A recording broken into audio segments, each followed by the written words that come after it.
Je voudrais vous remercier de votre fidélité, je voudrais vous dire bonsoir, je voudrais excuser Mike, mon complice habituel qui ne sera pas là ce soir, et j'ai la redoutable tâche d'accueillir une personnalité hors du commun. Ce n'est pas un homme politique, mais vous verrez qu'il a côtoyé de très très près de vrais leaders politiques, même des leaders historiques. Monseigneur Lafont, merci d'avoir accepté notre invitation. Merci. Et bienvenue en Martinique. Merci à vous, bonsoir.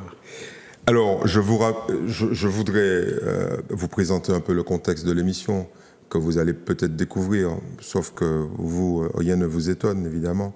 Nous recevons sur ce plateau à la fois des hommes politiques, des femmes politiques, des élus, des chefs de parti, des gens engagés dans la vie et le combat, entre guillemets, politique, mais aussi des personnalités de la société civile.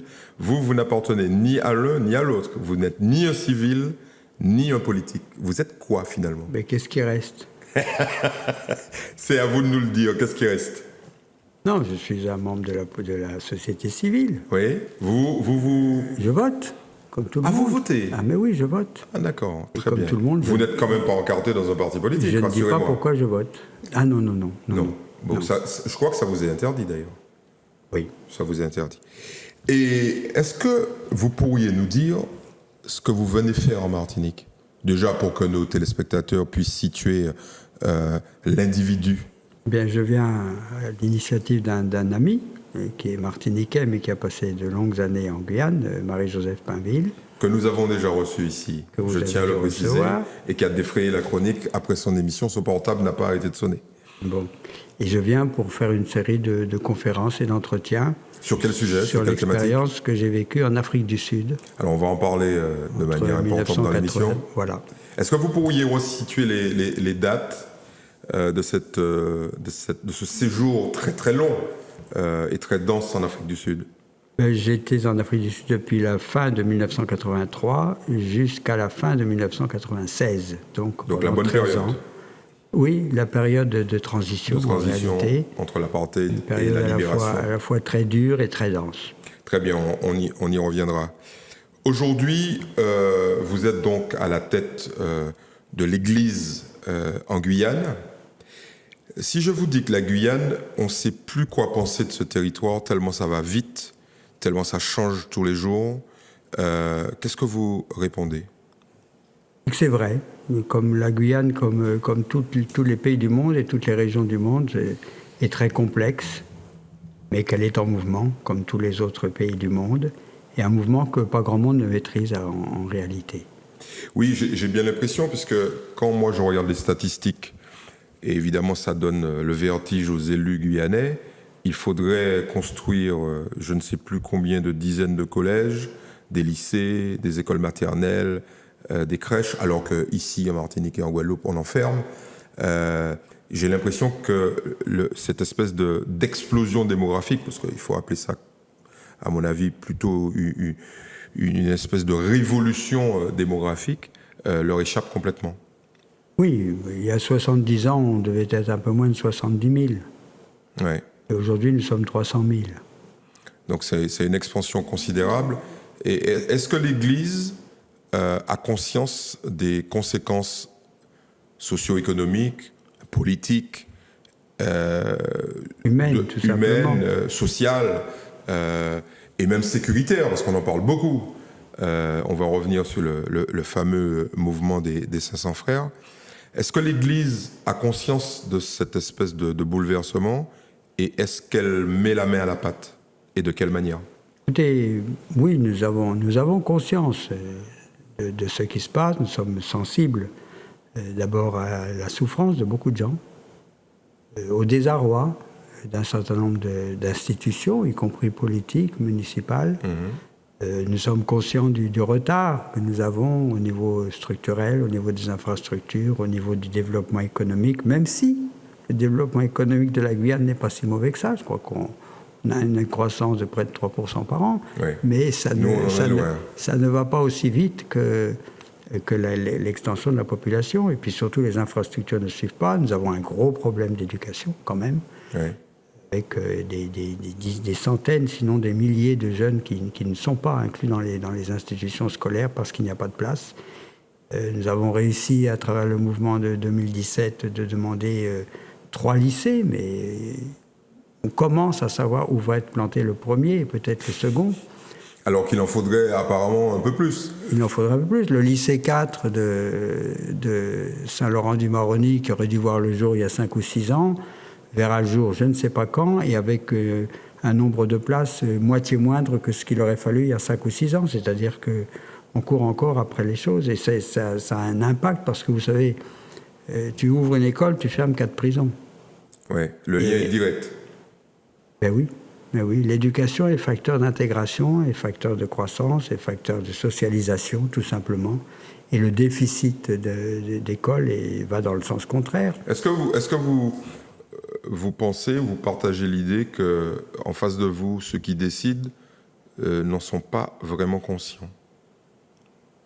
Conscients à la fois des enjeux et puis des délais.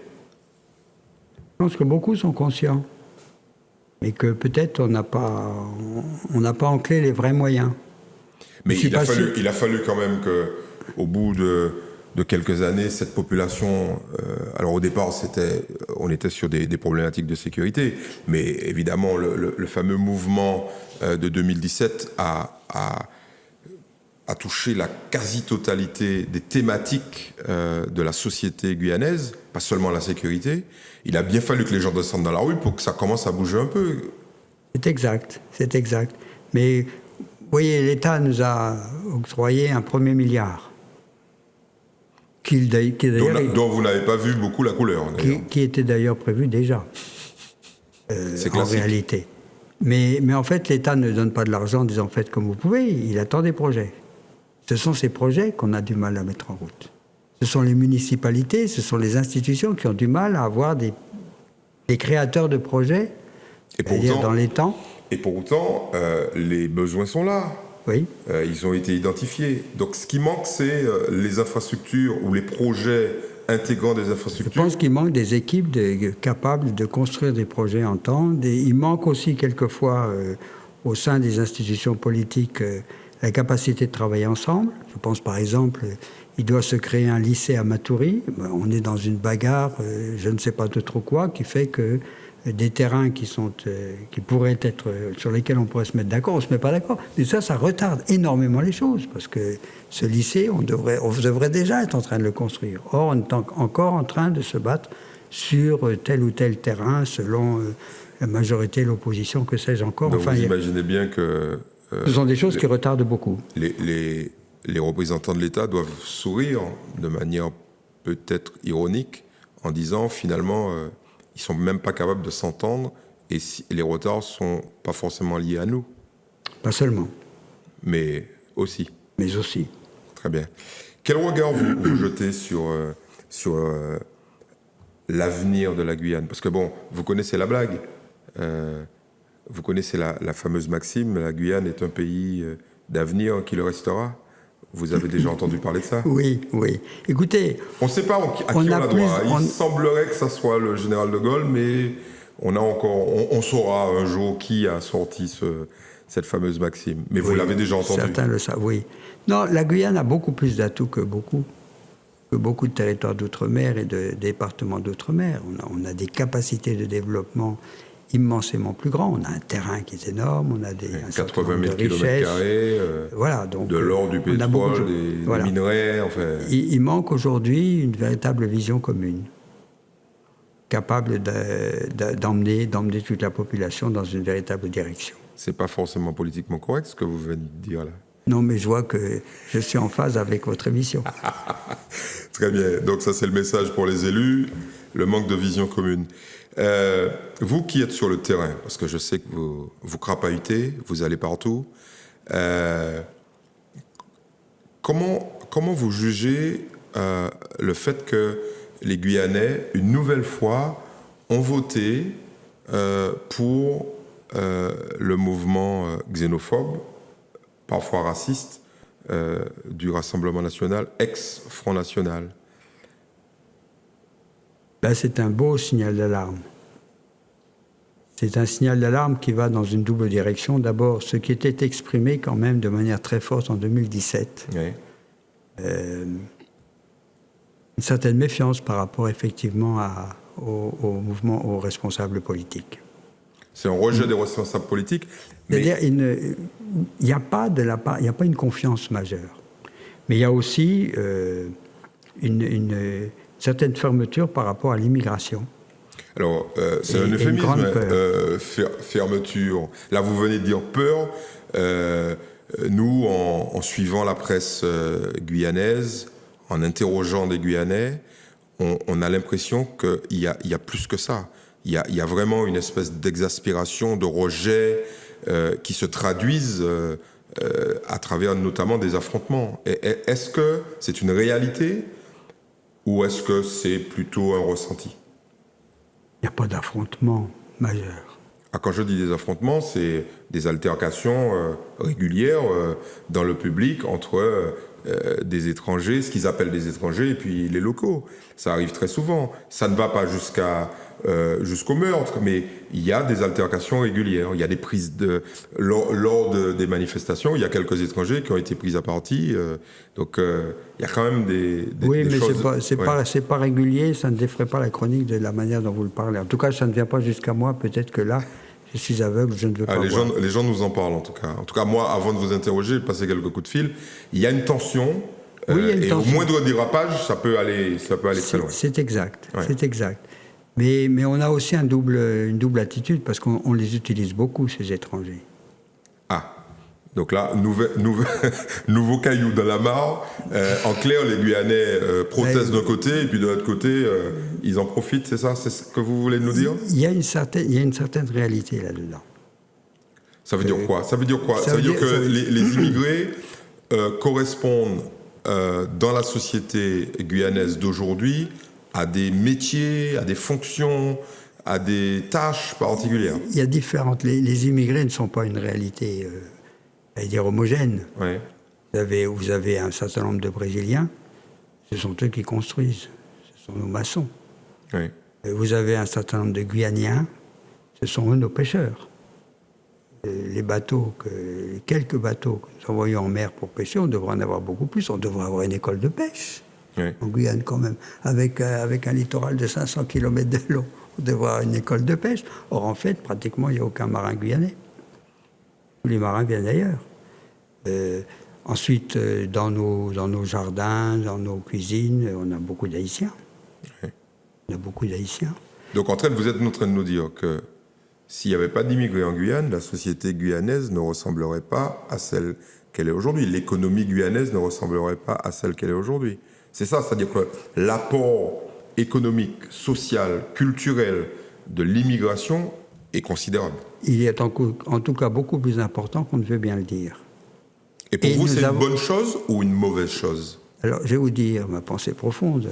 La première, c'est que l'immigration, on ne l'arrêtera pas. Ni en Guyane, ni ailleurs. C'est vieux comme le monde. D'ailleurs, si nous sommes en Guyane, c'est parce que nous avons émigré.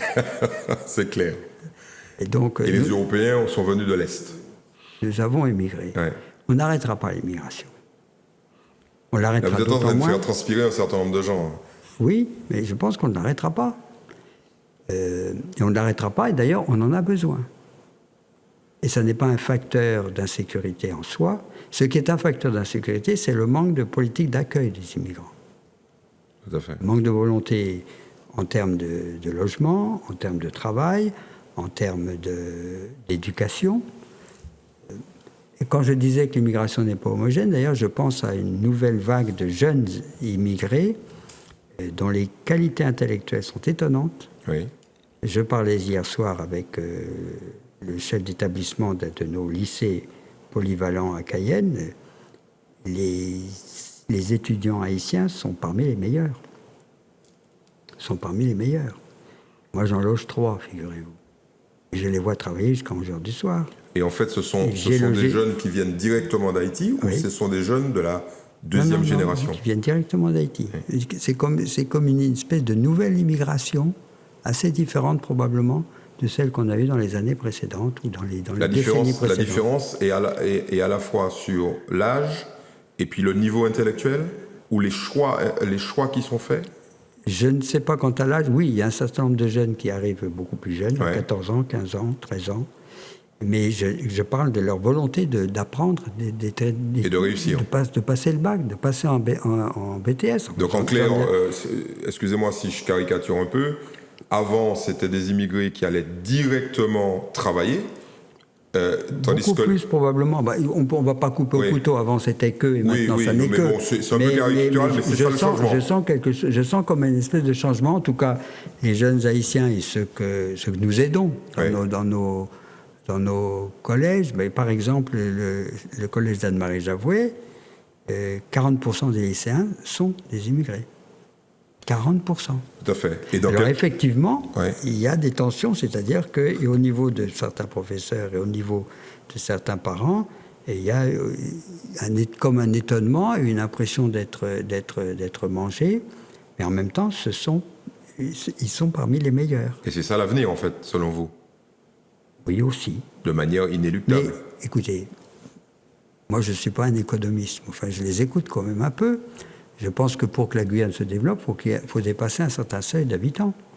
À 200 000, c'est très difficile. À 500 000, c'est possible. Donc nous avons aussi besoin d'immigration. Le langage que vous tenez là, de manière... encore une fois, Ouais. ce qu'il faut, c'est que ce soit, j'allais dire, prévu, organisé, géré de façon humaine. Mais on a déjà fait ça parce que, figurez-vous qu'en 1986, il y a eu une guerre civile chez nos voisins du Suriname. On a accueilli en quelques semaines plus de 20 000 personnes. Oui, tout à fait. Et on a su gérer, avec l'aide de l'armée, avec l'aide d'ailleurs de gens venant du Suriname. Ça n'a pas produit de difficultés majeures. Alors aujourd'hui, ces gens-là d'ailleurs sont à la fois chez nous et chez eux. Oui, sont chez il nous semblerait qu'ils soient sur les deux rives. Mais là, on a un problème frontalier qui n'est pas unique, qui est réel aussi. En fait, il n'y a jamais eu de frontière. Écoutez, la frontière, c'est une décision plus administrative qu'humaine. Ouais. Parce que quand vous êtes sur le Maroni,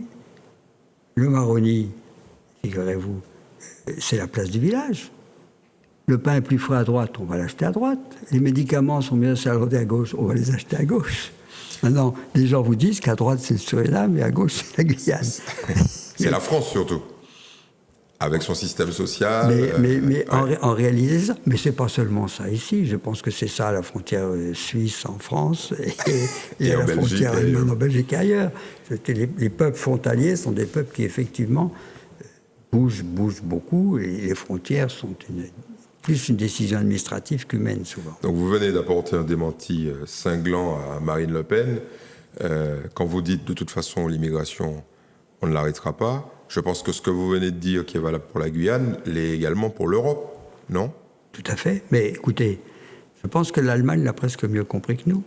Oui, ils ont reçu 1 million de réfugiés Oui, syriens. mais ils en ont plus que besoin. Ouais, ils en ont besoin, c'est vrai. Ils en ont plus que besoin. Alors après, il faut gérer, après il faut des conditions qui ne soient pas des conditions qui jettent les gens dans la misère et donc dans des tentations de violence et d'alternatives à la vie sociétale et donc à la violence et à la sécurité, mais c'est évident. Et vous savez quel est le continent qui a le plus de réfugiés à l'intérieur de lui-même? C'est probablement l'Afrique. C'est l'Afrique. Ouais, C'est l'Afrique. Et il gère d'une façon très différente de nous. tout à fait. Mais vous savez quel est un des pays qui a le plus de réfugiés par rapport à sa densité de population? Aucune idée. C'est le Liban. Le Liban. Oui, Le tout Liban à fait. qui a 6 millions, il y a 2 millions de ils ont Syriens. 2 millions de Syriens qui sont là. Alors, quand la France dit qu'avec 46 000 Syriens, ils vont au summum de leur capacité... Il y a peut-être des gens qui vous soupçonnent d'être à la gauche de l'Église ou pas? Est-ce que vous avez déjà eu cette... J'ai été traité de tous les noms. Je me doute, mais parce que en plus vous êtes sur un continent... Tout le monde l'a été. Vous êtes sur un continent qui est le continent sud-américain, où la fameuse théologie de la libération a fait florès, notamment au Brésil, en Amérique centrale, etc. En Colombie, au Venezuela, oui. Au Venezuela, en Amérique centrale.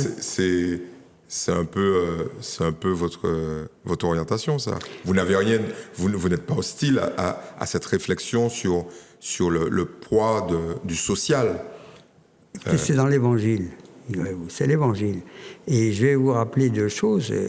La théologie de la libération est née dans un contexte d'opposition frontale entre deux types de sociétés, de la guerre froide, et elle a utilisé des armes marxistes, des analyses marxistes. Et c'est ce qui d'ailleurs a beaucoup gêné un certain nombre de gens, pas seulement à Rome d'ailleurs. À Washington. À Washington. Mais une fois libéré de cette espèce d'élément d'analyse, qui n'a pas que des erreurs non plus, la théologie de la libération, c'est la théologie de la Bible. Et le pape Benoît XVI, quand il était cardinal, a produit 2 documents sur la théologie de la libération. Le premier, en 84, où il dénonçait les dérives que produisaient les analyses marxistes mal réfléchies ou pas suffisamment réfléchies. Et un deuxième, positif, dans lequel il disait qu'au fond, débarrassé de cette gangue-là, la théologie de la libération, c'est la théologie de la Bible. Et il écrivait cette phrase magnifique, Dieu veut être adoré par des gens qui sont libres, et pas par des esclaves. Et aujourd'hui, le chef de l'Église partage... parce que je me suis laissé dire, en réfléchissant, en préparant cette émission, que Jean-Paul II, moyen quand même, théologie de la libération moyen, pas de soutien effectif. Il y a très peu de cardinaux sud-américains partageant cette opinion qui ont été soutenus par lui. Est-ce qu'aujourd'hui, avec un prêtre, appelons-le comme ça, qui vient d'Argentine, donc qui a connu notamment la dictature, est-ce que ces idées, profanes, qu'on appelle des idées de gauche, sont partagées ou tolérées? Bon, je crois que mettre ça de gauche ou de droite, c'est pas faire droit à une complexité beaucoup plus grande. Ce qui est vrai, c'est que le pape Jean-Paul II est un fruit. C'est un type assez extraordinaire, c'est un homme extraordinaire, mais qui a vécu 2 dictatures successives, la dictature nazie et puis la dictature communiste. C'est clair qu'il venait de l'Est, donc... Et c'est clair que son refus du marxisme est global. Et il a été un des éléments majeurs dans la chute, d'ailleurs, du communisme. Tout à fait. Et donc, à l'inverse, il a eu très peu d'expérience par rapport à la réalité sud-américaine et en particulier aux dictatures. Tout à fait. Profondément capitalistes pour le coup, qui ont envahi le continent dans les 2 dernières décennies du XXe siècle. Tout à fait. Évidemment que le cardinal Bergoglio vient de l'autre côté. Oui. Et donc, peut-être qu'il aura plus de mal à saisir les arcanes d'une dictature communiste de l'Est, mais évidemment, il est beaucoup plus en phase avec ce qui s'est passé en Amérique du Sud. Oui, parce que... Ça, c'est normal. Ouais. Donc, en fait, l'expérience de l'homme est fondamentale quand on dirige l'Église. Et aucune expérience n'est universelle. Tout à fait. Alors, on va parler de la vôtre, et je pense que c'est extrêmement intéressant, bien que vous collez parfaitement au titre de l'émission, rien que dans ces premières 30 minutes. Je pense qu'il y a des gens qui ont réellement transpiré. Vous avez vécu au cœur d'un énorme bidonville qui s'appelle Soweto, qui est situé en Afrique du Sud. La notoriété de Soweto est relativement importante, mais il y a bien évidemment des téléspectateurs qui ne savent pas du tout de quoi on parle. Pour la plupart, ils sont jeunes. Est-ce que vous pourriez nous refaire une espèce de petit cheminement historique de votre expérience sud-africaine? Alors, je vais d'abord vous dire, Soweto, quand je suis arrivé, il n'y avait pas de bidonville. Il n'y avait pas de bidonville? Non. C'était quoi? Une campagne? Non. C'était une cité de 2 millions d'habitants. Il y a des petites baraques qu'on appelait des boîtes d'allumettes, des boîtes de 4 pièces, sans eau, sans électricité, avec un robinet dehors accolé à une toilette extérieure. Et puis, les constructions ont cessé dans les années 70, si bien que les gens ont commencé à construire des bidonvilles, si j'ose dire, ou des maisons en tôle ondulée derrière les maisons.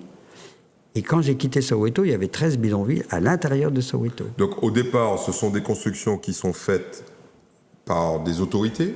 par l'autorité sud-africaine pour débarrasser, pour retirer tous les Noirs des zones blanches, et donc du centre de Johannesburg et des banlieues de Johannesburg, pour créer des cités exclusivement. On les a parqués, dans ce qu'on appelait les townships. Dans les townships, voilà. D'accord. C'était en vertu du développement séparé, donc pour faire que les Noirs habitent entre eux, et les Blancs entre eux, et les Métis entre eux. Donc on rappelle que vous arrivez là... Donc j'arrive là en 83. En 83. J'arrive là à quelques jours d'un référendum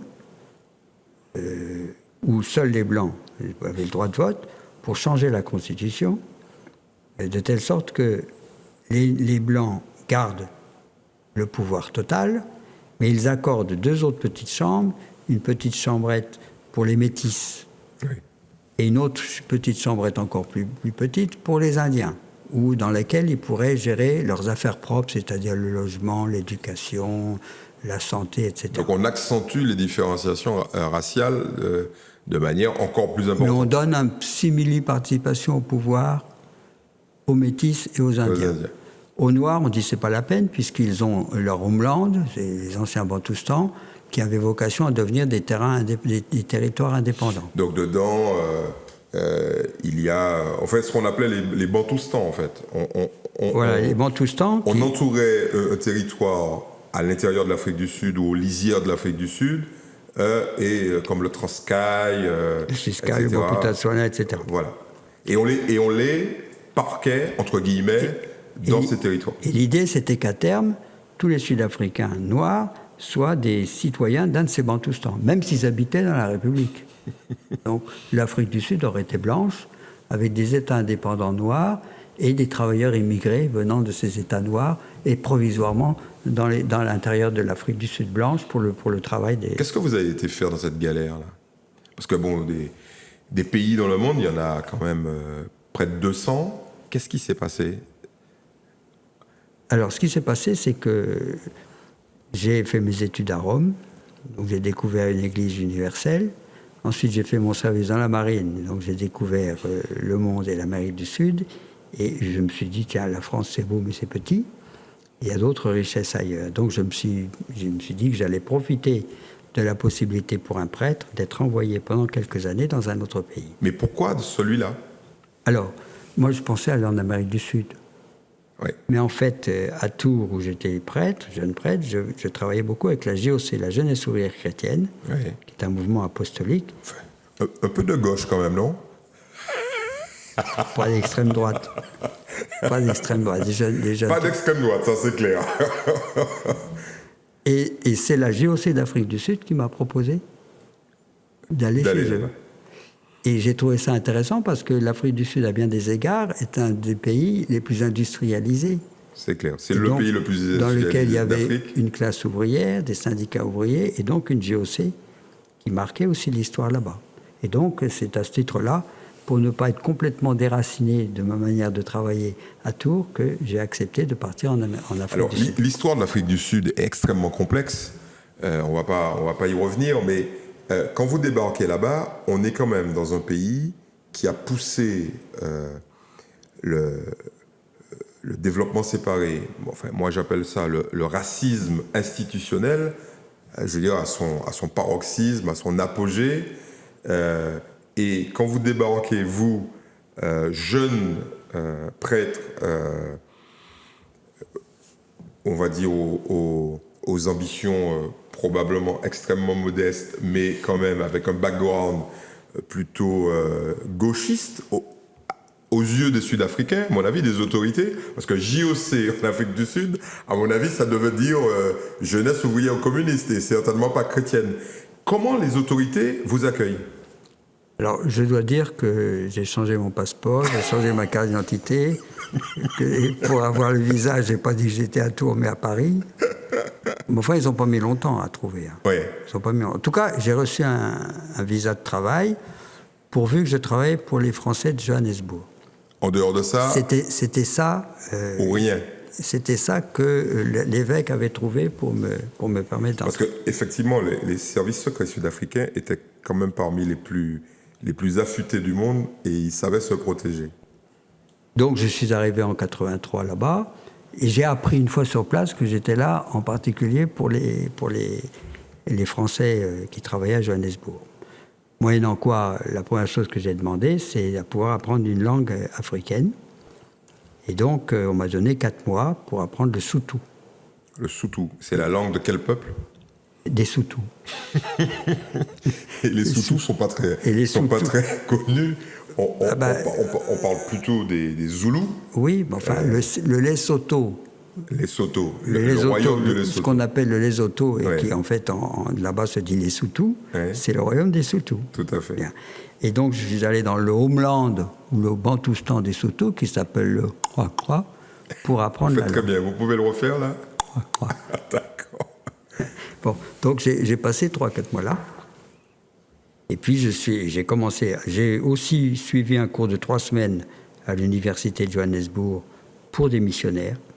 Cours remarquable. 3 semaines avec. Et là, on vous faisait un cours sur la réalité sud-africaine, c'est ça? Non, pas du tout. Un cours pour apprendre le Soutou. Ah d'accord, la langue. Pour apprendre le Soutou. Et le premier jour, notre prof ne nous demande rien du tout, ni d'où on vient, ni qui on est. Le deuxième jour, il met des papiers sur le bureau, retournés, en disant ça va être vos prénoms, choisissez. On prend n'importe lequel. Moi, j'ai pris Sénatla. Ce qui veut dire l'homme fort, figurez-vous, c'est devenu mon prénom. C'est devenu mon prénom Soutou. Comme par hasard.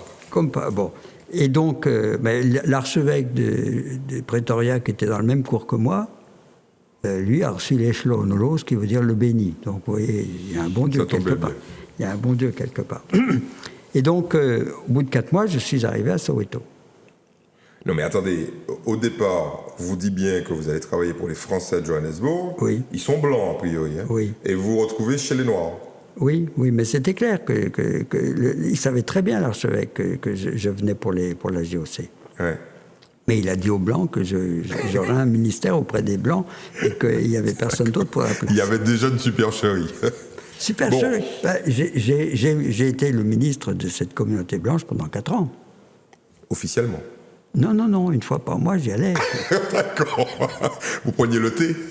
Non. Ils n'avaient pas besoin de vous? Non, je disais la messe. Ah, vous disiez la messe, très bien, une fois par mois. Qu'est-ce que vous découvrez quand vous arrivez à Soweto? Est-ce que vous pourriez nous donner l'image, ou la première image, ou l'image la plus forte? D'abord, c'est immense. Ça s'étale sur 20 km presque. Ensuite, pour y entrer, il faut savoir où c'est, parce qu'il n'y a aucun panneau qui l'indique sur aucune route. Ensuite, c'est une succession de maisons. La plupart des rues ne sont pas goudronnées. C'est de la terre battue? C'est de la terre battue. Pour une population de 2 millions d'habitants, à l'époque, il y avait 18 feux rouges. 18 feux rouges. Mais des gens extrêmement accueillants. Extrêmement accueillants. Mais les gens de Soweto, ils sont catholiques ou pas? Ils ne sont pas catholiques? 10%. 10%, c'est bien ce que je me disais. Oui, 12%, oui. Bon. Oui, mais ça fait quand même du monde sur 2 millions. Oui, ça fait près de 200 000 habitants. Il y avait quand même 17 paroisses catholiques à Soweto. D'accord. Vous vous occupez des catholiques ou vous vous occupez de la population de Soweto? Ben non, la JOC s'occupe de tous les jeunes. Tous les jeunes, oui. Et donc, la première année, j'étais hébergé dans une paroisse dont je n'étais pas le pasteur. Je n'avais pas de bureau pour moi. Et je ne vivais pas à Soweto, je vivais dans une ferme blanche avec 2 autres prêtres blancs. Car aucun prêtre blanc n'habitait à Soweto. Pour quelle raison? D'abord, c'était interdit par l'apartheid. Ça avait été toléré dans les années précédentes, mais en 1976, au moment des émeutes de Soweto, tous les prêtres blancs ont quitté Soweto, à la demande de leurs ouailles d'ailleurs. Et personne n'y est rentré. En 86, j'étais le premier à y retourner. Ah, vous étiez le premier à y retourner? Oui, pour y habiter. Ils vous ont regardé un peu bizarrement, non? Ils m'ont fait une fête. Ah oui? Je n'ai jamais eu une fête comme ça, accueilli dans une paroisse. Il y avait une demande extrêmement forte vis-à-vis d'un homme d'église. Ah oui. Ah oui. Et les gens que vous aidez, parce que vous êtes là pour ça, oui. Concrètement, vous les aidez comment à cette époque? Et qui sont-ils? Le cœur de cible, c'est qui? Bon, alors, 84, j'étais juge pour la JOC. Oui. Bon, j'ai créé une équipe de JOC dans laquelle 2 informateurs de la police sont rentrés. Vive les Sud-Africains. On s'en est pas rendu compte tout de suite. Mais auparavant, à peine 4 mois dans Soweto, la Security Police est venue me voir dans la ferme où j'habitais pour me demander de travailler pour eux. En me disant, mon père, on sait très bien pourquoi vous êtes venu. D'ailleurs, vos collègues nous l'ont dit. Et la JOC sait très bien, malheureusement, des communistes infiltrent tout. Et donc, nous avons besoin de votre aide. Les communistes infiltrent tout, mais les Sud-Africains blancs infiltraient tout avec des Noirs, je présume. Ah oui, bon, ça, bien oui. évidemment. Bon, ah ben oui. Donc voilà. Donc j'ai été tout de suite mis au parfum et je leur ai dit que je travaillerais, que je ferais mon travail et que c'est ça qui devrait les aider et rien d'autre. Mais vous connaissez pas un tel? Ben non. Et un tel? Ben non. Mais je les connaissais. Ça doit être un vrai choc culturel pour vous, homme de démocratie, puisque vous êtes français. Oui. Vous avez baigné dans la démocratie. D'arriver dans un empire nazi, en fait. Hein. C'est ça. Oui. Oui. Ben, figurez-vous que quand je suis arrivé, quand j'ai commencé mon travail, le responsable régional, qui était un jeune, était en prison. D'accord. Et que la première rencontre de JOC à laquelle j'ai participé, où il n'était pas, puisqu'il était en prison, en fait, dans le van, la camionnette qu'il conduisait à son procès, il a trouvé le compte-rendu de cette réunion. Impressionnant. Oui, non, c'est à tous les niveaux, c'était invraisemblable. Ouais, c'est un système, quoi. Ah oui, oui. Mais d'ailleurs, quand on parlait de la police, on parlait du système. Ouais. Ah, c'est le mot qu'on retrouve dans la littérature policière sud-africaine. Le système est là. C'est un système. Est-ce que vous avez pu échapper au système ?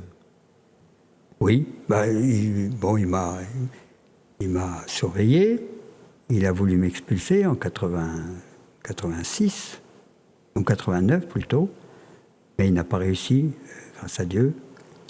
Et voilà, non mais de fait, on était tous dans... Alors vous me demandez, donc la première année, c'était surtout avec les jeunes, donc on travaillait sur leur réalité de jeunes. Et c'est quoi cette réalité ? Eh ben, il y avait les chômeurs qui cherchaient du travail, il y avait ceux qui travaillaient et dont les lois de sécurité n'étaient pas respectées, et il y avait ceux qui étaient en collège ou au lycée, dont les lois contre les châtiments corporels pour une représentation des étudiants qui ne soient pas nommés par les directeurs, qui n'étaient pas respectées non plus. Donc on travaillait sur ces réalités-là. Donc ils m'ont d'emblée introduit dans la réalité de la vie scolaire, de la vie du chômage et dans la vie dans les entreprises. Est-ce que déjà à cette époque, dans les townships, notamment celui-là, qui est le plus célèbre, il y a déjà une criminalité qui existe? Est-ce qu'il y a déjà, compte tenu de cet environnement de misère? Écoutez, quand j'ai commencé à Soweto, il y avait une moyenne de 27 meurtres par semaine. En Martinique, il y a 28 meurtres par an. 90% à l'arme blanche. Ouais. Quand j'ai quitté Soweto en 95, il y avait une moyenne de 47 meurtres par semaine, la moitié avec des armes à feu. C'est un des pays les plus violents du monde. Et vous faites le lien direct entre la situation sociale, la situation socio-économique et cette violence? Toujours. Ou est-ce qu'il y a autre chose? Non. Non. Enfin, il y a la situation sociale, bien évidemment. Vous savez, on a un proverbe chez nous, là, dans les campagnes françaises, qui dit que quand l'avoine manque à la mangeoire, les chevaux se battent. Mmh. Et puis la situation politique aussi. Parce que dans les années où j'étais, où finalement le militantisme s'est ravivé, oui, quand je suis arrivé, il n'y avait pratiquement rien. C'est au moment où je suis arrivé que s'est constitué l'UDF, oui. United Democratic Front, avec 600 organisations étudiantes, féminines, civiques, syndicales qui se sont fédérées pour dire non au référendum qui était en train de passer et qui excluait les Noirs de tout avantage politique. Tout à fait. Donc c'est à ce moment-là que les choses ont commencé à rebouger. Et donc nous avons eu un afflux d'armes. Et effectivement... Pour aller vers la lutte armée, en fait. C'est ça. Parce que l'ANC, à cette époque, très clairement, ils n'en pouvaient plus. Les slogans, c'était « on va vers une révolution armée ». Oui, en tout cas, il ne croyait pas trop que c'était ça qui allait gagner, mais qu'il fallait effectivement déstabiliser. Et puis les gens n'en pouvaient plus. Et ces armes venaient d'où? Oh, ben c'était des Kalachnikov. Très classiquement. Très bien. Et là, vous arrivez et vous, bien entendu, le leader charismatique est en prison. Oui. Et vous entendez parler de lui, on en parle, on discute de Nelson Mandela ou pas à Soweto? Ou est-ce qu'il y a d'autres leaders? Non, il y a à cette époque-là un mouvement pour la libération de Mandela à Soweto. Il n'a pas été oublié, parce que ça fait quand même plusieurs décennies qu'il est en prison. Il n'a pas été oublié à ce moment-là, quand vous arrivez? Non, pas du tout. D'autant plus que il était à Robben Island, ouais. Et il avait transformé cette prison en université.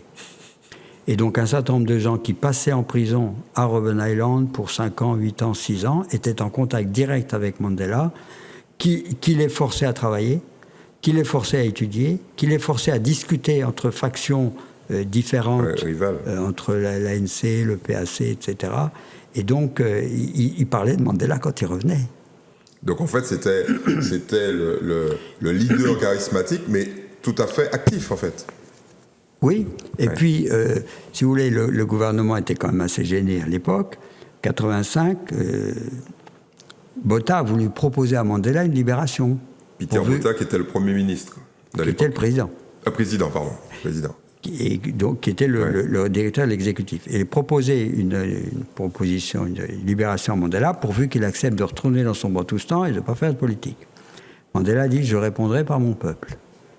Et le jour où j'ai été intronisé comme prêtre dans une paroisse, parce que la JOC ne me permettait pas d'avoir de bureau, je n'avais pas de bureau, donc j'ai demandé une paroisse qu'on m'a accordée début 85. Et le jour où j'ai été intronisé, qui est un 10 ou 11 février 85, il y avait une fête dans un des amphithéâtres de Soweto, à 800 mètres de ma paroisse, en l'honneur de Tutu, de Monseigneur Desmond Tutu, qui venait de recevoir le prix Nobel de la paix.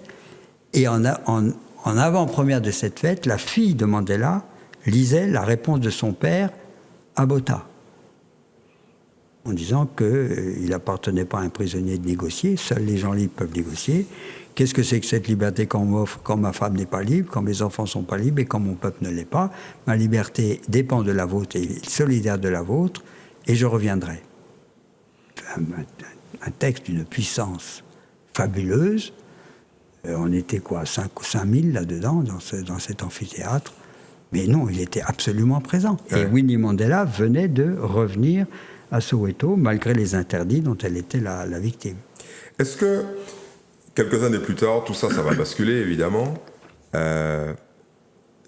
Quel est, selon vous, le levier qui a permis, on va parler de Mandela dans quelques minutes, le basculement de l'Afrique du Sud? Est-ce que c'est le mur de Berlin? Est-ce que c'est les grandes puissances qui disent « bon, ça ne peut plus continuer » ou est-ce que c'est le combat de l'intérieur de l'ANC, du peuple sud-africain? Il y a un peu tout ça. Tout ça a joué. Il y a un peu tout ça. Ce qui s'est passé, c'est que, effectivement, la nouvelle constitution présentée par Botha en 83, qui excluait les Noirs, une fois de plus, en donnant des sucettes aux autres, a suscité un réveil, et que la nation a basculé dans une espèce d'émeute permanente, oui. D'insurrection permanente. Et cette insurrection permanente a grippé le système économique. Et les États, le monde international, qui ne voulaient pas donner de sanctions pour des raisons politiques, évidemment, commençant à voir qu'ils allaient perdre économiquement ce qu'ils avaient dans ce pays d'Afrique qui était le plus prometteur pour eux, ont commencé à imposer des sanctions. Donc c'est vraiment l'économie, le grippage de l'économie, à cause de la répression, enfin pas de la répression, de l'insurrection du peuple, qui ont contraint le mouvement international, enfin le monde international, à imposer des sanctions non seulement économiques, mais financières, puisque vous avez un acte du Congrès américain imposant des sanctions financières à l'Afrique du Sud. On ne résiste pas aux sanctions financières, en réalité. Ben non, Laurent s'est cassé la figure. Moi, quand j'arrivais, il valait 7 francs. 6 ans plus tard, il en valait à peine 1. D'accord. C'est un peu le schéma que Trump est en train d'appliquer à ses compétiteurs mexicains, l'Iran, le Venezuela, tout ça. On ferme les robinets. C'est mortel. Ça, c'est mortel. Ouais. Bon. Et donc, dans le même temps, ce sont les économistes et les industriels qui se sont les premiers aperçus que la politique de l'apartheid conduisait dans le mur. Ce sont eux qui ont contraint les politiques blancs à réfléchir. Après, donc le business, le capitalisme a dit aux politiques, ça suffit. Oui. Mais en 86 ou 87, je ne sais plus, les plus grands présidents et directeurs des compagnies anglo-américaines, de Beers, etc., sont allés rencontrer l'ANC à Lusaka. Oui, en Zambie. En Zambie. Ouais. Ça, donc les rois du diamant, les rois du diamant, les rois des minerais, on dit, ça suffit. On dit, oui, on va dans le mur. On va dans le mur. Il y a eu des négociations secrètes permanente entre 85 et 90, avec des dizaines d'Afrikaner, du mouvement d'Afrikaner, du Boderbrand, qui était cette espèce de brainstorming, de caisse de réflexion, qui eux se sont rendus compte. Des Afrikaners. Ouais. Et donc, il y a eu une multitude de rencontres en Angleterre, au Sénégal, avec Madame Mitterrand, etc. Enfin bon. Ouais. Donc, c'est vraiment l'économie, le délabrement de l'économie. Au fond, l'apartheid a été un désastre économique. Quand vous pensez que, moi, quand je suis arrivé là-bas, il y avait 18 ministres de l'Éducation. Oui. Qui avaient 14 armées. Ouais. Une par Homeland, plus... Enfin, c'était un désastre, une gabegie économique, un coût économique incroyable. Et en plus, les gens ne supportant plus, les boycotts succédant aux boycotts, les grèves générales succédant aux grèves générales, le pays s'est grippé. Alors, il est vrai que, pour dire un des éléments que vous avez apporté tout à l'heure, c'est vrai que lorsqu'en 89 le mur de Berlin s'est écroulé, le pouvoir blanc s'est senti libéré de cette espèce de poids que c'était le communisme qui allait prendre le pays. Donc de fait, ça a aussi joué. C'est vrai que la défaite, entre guillemets, telle que la voyait Ronald Reagan du communisme, a rendu complètement obsolètes les arguments de barrage contre le communisme. Et l'Église, dans tout ça, est-ce que l'Église a poussé vers la fin de l'apartheid? Alors, parce que votre rôle dans la base, c'était quand même l'idée de lutter contre l'apartheid. Votre job au quotidien, c'était ça quand même. On était sans cesse appelés par la population à soutenir, à organiser, à être des intermédiaires. On n'arrêtait pas d'enterrer les gens qui étaient tués par la police. Seigneur Lafont, à mon avis, vous étiez fiché. Hein. Ah non, complètement. Complètement. Ah oui, j'étais fiché. Mais je vous raconterai 2 ou 3 exemples. Ne les oubliez pas. Mais en tout cas, ce qui est vrai, c'est que les églises étaient partagées toutes. Ah oui. Ah oui, parce qu'il fallait survivre. Il fallait donner le change, en fait. Donc on a beaucoup protesté sans toujours pouvoir résister. Au niveau institutionnel. Tout à fait. Mais dans toutes les églises, il y avait des gens qui étaient aux côtés de la cause de la libération de l'apartheid. Mais est-ce qu'il y en avait d'autres qui, au contraire, s'opposaient? Oui, la plus grande, c'est l'Église réformée blanche. Oui, qui, elle, était un pilier de l'apartheid. On disait, si vous voulez, que l'Église réformée blanche, c'était l'apartheid en prière, tandis que le Conseil sud-africain des églises, c'était l'ANC en prière. Mais très clairement, l'Église catholique penchait de quel côté, officiellement? Officiellement, elle était contre l'apartheid. Oui. Je vais vous raconter une histoire. En 1953, le Premier ministre Verwoerd, à l'époque c'était le Premier ministre qui était l'exécutif, a voulu publier une loi sur l'éducation des Noirs, le Bantu Education Act, dont il disait au Parlement que c'était une loi pour faire en sorte que jamais un Noir n'apprendrait ce qui lui permettrait d'avoir l'égalité avec les Blancs. Les 5 archevêques catholiques, tous blancs, sont allés le voir pour lui dire que c'était une loi insensée et que l'Église s'y opposait. Belle prise de risque. Les choses en sont venues au fait qu'à un moment, le Verwoerd a dit mais vous, les Blancs, vous ne comprenez rien au problème des Noirs. Et un des archevêques a dit Monsieur le Premier ministre, des 6 que nous sommes ici, le seul qui ne soit pas né en Afrique, c'est vous. Et il les a fichus à la porte. Ouais. On comprend l'antagonisme. Dans tout ça, il y a deux Alors, personnages. les évêques comme tels ont publié un certain nombre de documents importants. Moi, quand je suis arrivé, ils venaient d'en publier un sur les déplacements forcés, car pour séparer les populations, on a déplacé 3 500 000 Noirs, on a détruit leurs villages, détruit leurs écoles, détruit leurs églises pour les emmener sur les cailloux. Et en 84, ils ont publié un document sur les activités sanguinaires de la police en Namibie. Oui. À la suite de quoi, d'ailleurs, l'archevêque de Durban, Denis Hurley, a été mis en examen.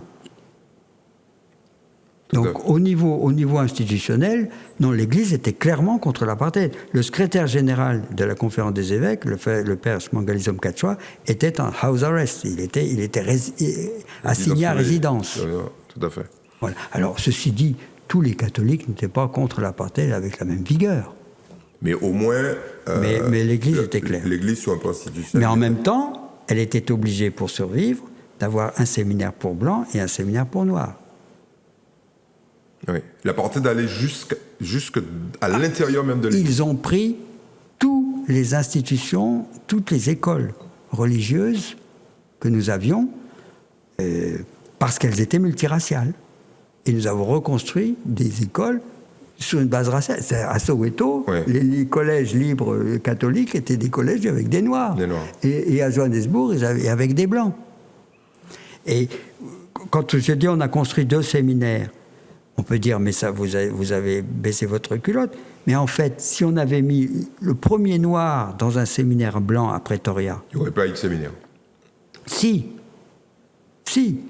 La police n'aurait arrêté aucun évêque. Elle aurait arrêté le séminariste noir. Ouais. Ou bien, trois blancs l'auraient pris à la porte de la machin, ils l'auraient battu à mort et rien ne se serait passé. Et il était hors de question qu'un blanc aille vivre dans une cité noire pour être dans un séminaire noir. Donc, en fait, on était obligé... Vous étiez en enfer, en fait. Bon, oui, non, c'était assez infernal. Désolé. Non, mais c'était infernal. C'était infernal. Il y a 2 personnages fameux que vous avez rencontrés, avec lesquels vous avez échangé. On va parler d'abord de Desmond Tutu. Prix Nobel de la paix, personnage extraordinaire. Vous pouvez nous en dire 2 mots? Oui, Desmond Tutu était un personnage truculent, beaucoup d'humour, mais je l'ai toujours vu à la hauteur de la situation. Et il était très clair. Il était accusé de communisme, de favoriser. Il a prêché pour les sanctions économiques tant qu'il a pu, en disant ne vous inquiétez pas de ce que ça va coûter aux Noirs, on paye déjà tout le prix qu'il faut. Oui, parce que l'un des arguments, c'était de dire il n'y a pas de sanctions parce que les premiers à souffrir des sanctions, c'est la population locale. Voilà. Et lui, il disait allez-y, balancez, nous, on va tenir. Mais il était proche de tout. En 90, il était archevêque du Cap. Il n'était plus évêque de Johannesburg. En 90, Mandela a été libéré au mois de février. Au mois d'août, la violence commence, instigée par la police. Bien. Mais c'était une violence à la surface, noir contre noir. Oui, tout à fait. Bien. Tutu était au Canada. Il devait aller en Suède. Il annule tout. Il revient à Johannesburg, il arrive à Soweto, il nous convoque. Le comité de pasteurs et de prêtres que nous avions formé, une fraternité qui était proche de tout ça, il dit j'ai ma journée, emmenez-moi où ça a claqué. On est partis ensemble. Première maison est entrée dont l'homme avait été tué. Vous appartenez à une église? Oui. Laquelle? Catholique. Ah, père, c'est les tiens, fais la prière. On a passé toute la journée ensemble. Évidemment, quand il y a eu l'enterrement collectif des premières victimes, à qui on a fait appel pour le grand sermon? À Tutu. Moi, 6 mois après, je parle à mon archevêque, qui était blanc, qui était de Johannesburg, qui était sud-africain, qui on vous a jamais vu à un enterrement. Vous ne m'avez pas invité. Non, mais Tutu, on ne l'a pas invité, c'est lui qui nous a convoqués. C'est lui qui nous a convoqués. Quand la violence a été telle qu'on a commencé à avoir ce supplice du collier, qui était un supplice horrible, on brûlait les gens avec un pneu autour du cou, il s'est élevé contre cela avec la plus grande vigueur. Il dit, si vous continuez, ma femme et moi, on quitte le pays. il a été traité de tous les noms, mais complètement à tort. Alors, lui, il est, on va dire, si on caricature un tout petit peu, il est quand même plutôt dans la tolérance, dans la bienveillance et dans la concorde. J'allais dire dans la réconciliation. Non. Il est dans le combat à mort contre l'apartheid. Non, je parle d'après. Ah, après. Je parle, voilà, quand vous dites, là, vous citiez l'époque juste après la libération de Mandela. Oui. Et à ce moment-là, il y a quand même une déchirure extrêmement forte en Afrique du Sud entre les partisans de la revanche et les partisans de la, on va dire, de la réconciliation. Et Mandela dit, ça, je caricature, je vais vite, il dit, ça ne servira à rien qu'on se venge. Ce pays doit pouvoir intégrer toutes ces communautés et vivre ensemble. Voilà. Et il est fait le reproche à Desmond Tutu d'être plutôt trop conciliant. Qu'est-ce que vous en pensez ? D'être trop dans la bienveillance et de ne pas faire partie de ceux qui sont les plus radicaux. Non, soyons plus clairs que ça.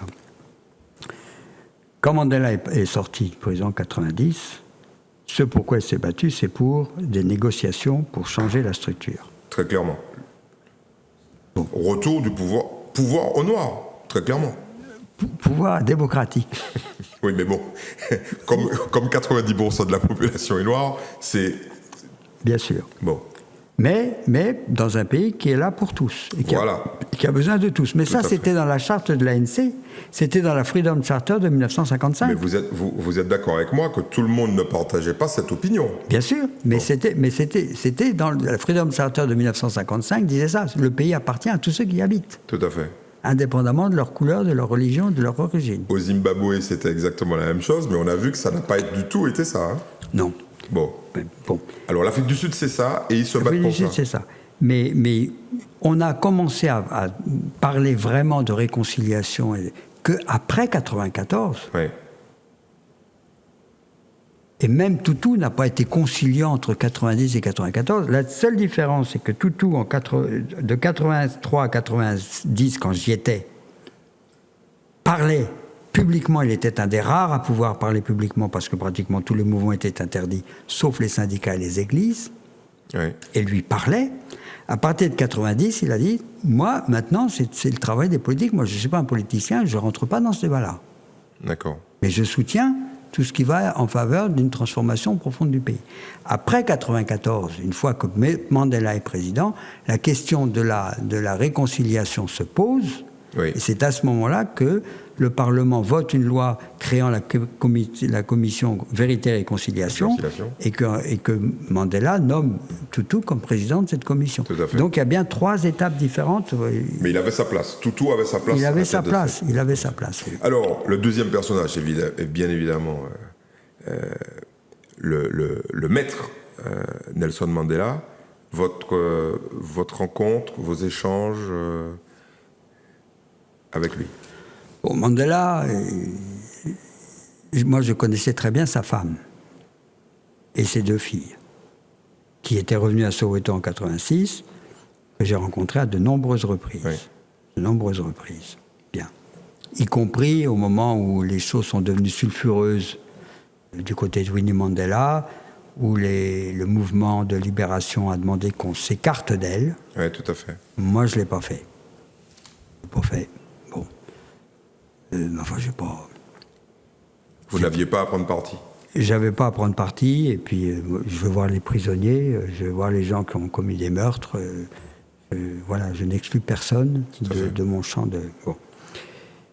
Et donc en 90, le 11 février ou le 10 février, il est libéré, c'est un dimanche. Le jeudi, sa fille m'appelle, t'as encore pas vu Tata ? Ben, j'ai dit non, ben viens. Donc le vendredi, je vais dans la petite baraque. C'était bourré de monde. La télévision était au-dessus de la maison 24 heures sur 24 depuis le mardi. Tu es rentré le mardi du Cap. Et puis Winnie me présente à Mandela, mais moi je n'avais pas grand-chose à lui dire. Il y avait des consuls, des ambassadeurs, des machins. Bon, je le salue, puis je ressors. Et en sortant, je vois 4 journalistes français Qu'est-ce que vous faites? Ben, on a une interview avec Mandela. Ah ben, je rentre avec vous. Vous êtes retourné. Je suis retourné, on s'est installé dans le jardin autour d'une table ronde, on a passé 40 minutes. Alors, absolument bluffante. Alors, dites-nous. Dites-nous, parce qu'il a voulu venir ici à un moment et tout le monde n'était pas trop d'accord pour qu'il vienne. Bluffante. Ouais. Alors, dites-nous. Avec sa cravate, ça faisait 5 jours qu'il avait quitté la prison. Un anglais parfait, une vision globale époustouflante de ce qu'il fallait faire, de ce qu'il voulait pour l'Afrique du Sud, pour son peuple, pour les Sud-Africains. Il avait déjà tout dans la tête.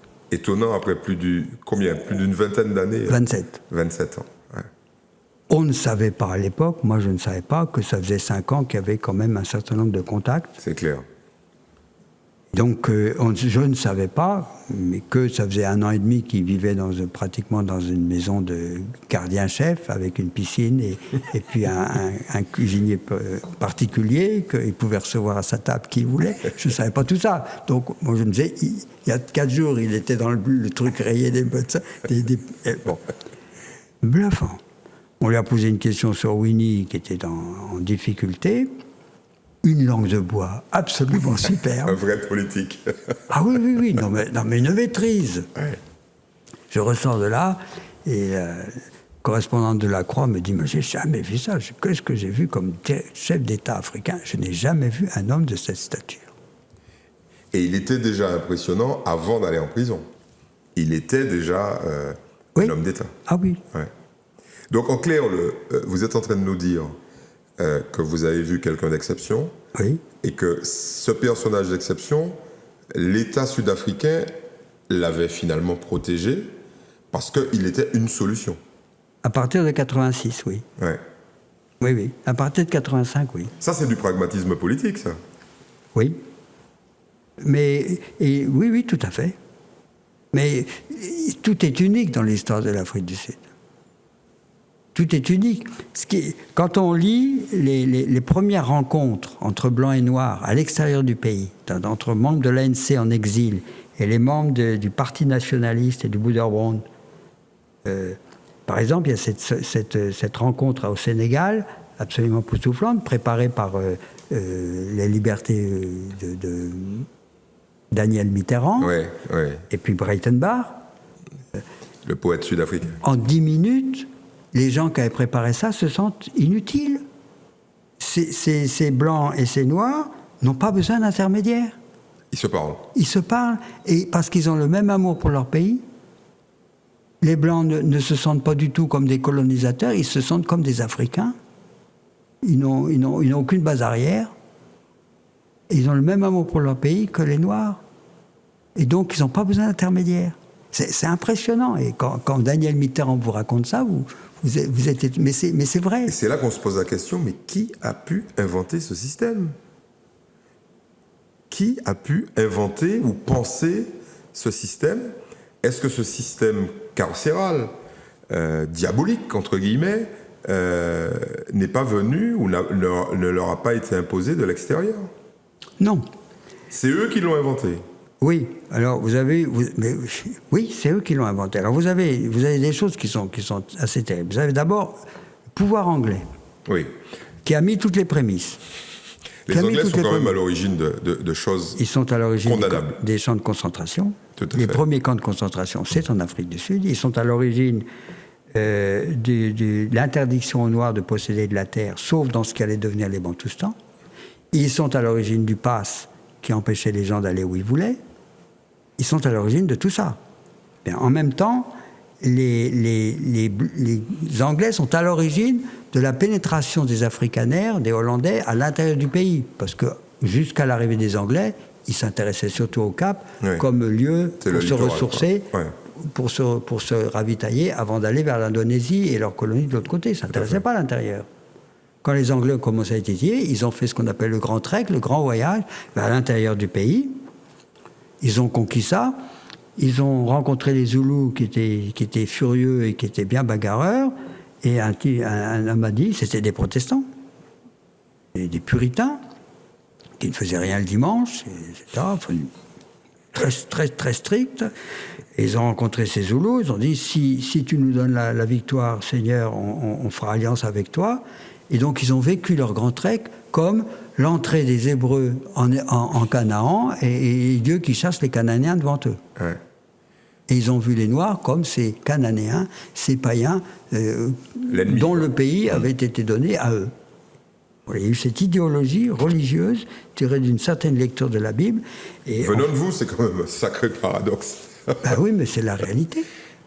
Vous êtes vraiment complètement atypique en réalité. La lecture que vous avez là, faite par un homme d'église, est quand même assez spectaculaire. Non, mais elle est réelle. Que les historiens la fassent, mais que vous, homme d'église, vous puissiez dire, c'est quand même du fanatisme, vous n'avez pas employé le mot, mais c'est moi qui l'emploie, une espèce d'obscurantisme religieux qui a poussé à la mise en place de cette... Mais d'ailleurs, comment est-ce qu'on appelait les Noirs en Afrique du Sud? Kafir. Les kafirs. Et c'est quoi ce mot kafir? C'est un mot musulman qui veut dire les païens. Ouais. Et moi, j'étais un kafir bouti, c'est-à-dire j'étais un amoureux des kafirs. Très bien. Aujourd'hui, le regard que vous portez sur cette époque, parce que je ne vais pas vous dresser la liste des mauvaises nouvelles en provenance d'Afrique du Sud. Vous aviez rappelé quelques statistiques sur le taux d'homicide, mais il y a d'autres choses. Il y a un président, un ex-président totalement corrompu. On a l'ANC qui s'est délité dans des scandales de corruption, etc., etc. On a un pays qui souffre, qui est quand même un des pays d'Afrique les plus développés, mais qui souffre.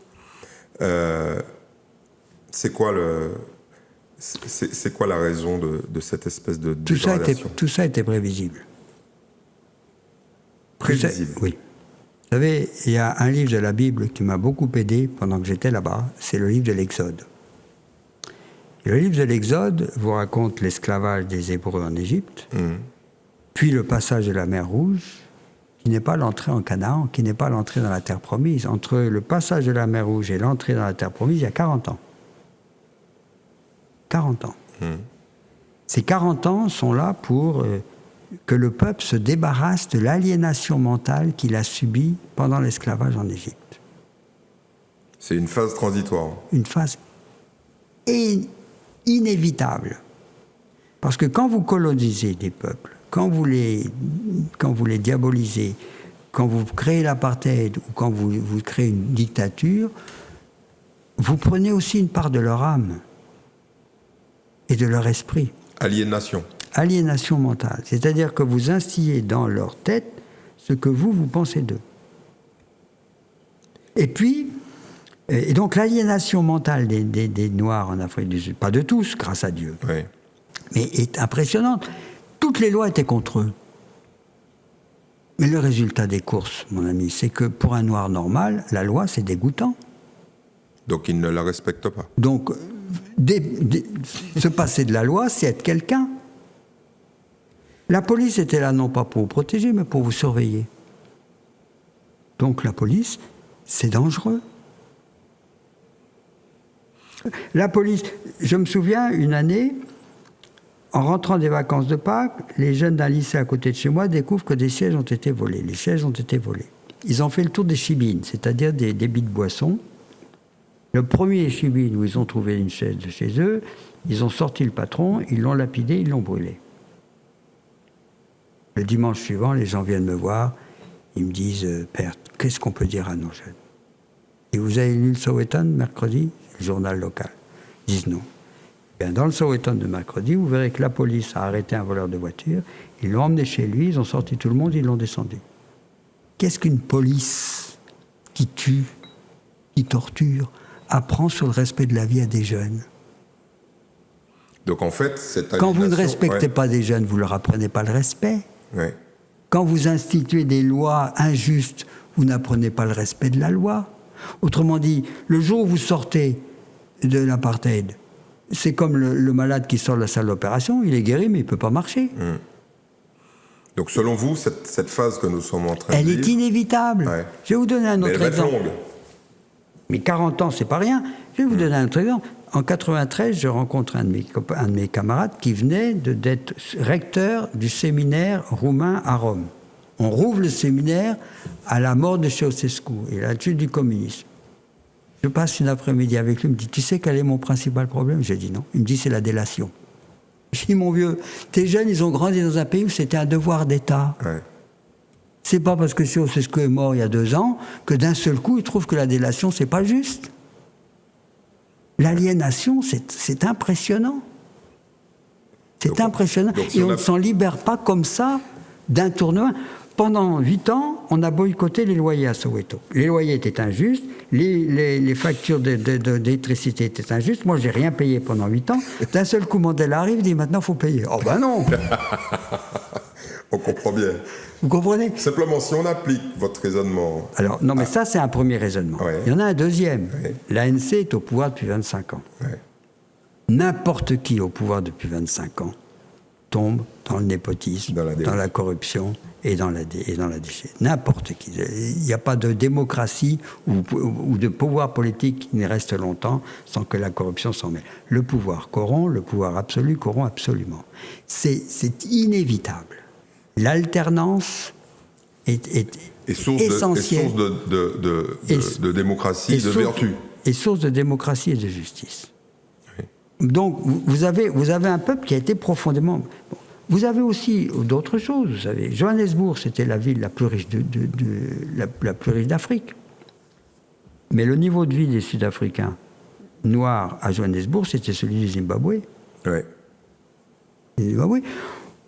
L'Afrique du Sud, quand j'y étais, utilisait 60%, 70% de l'électricité du continent.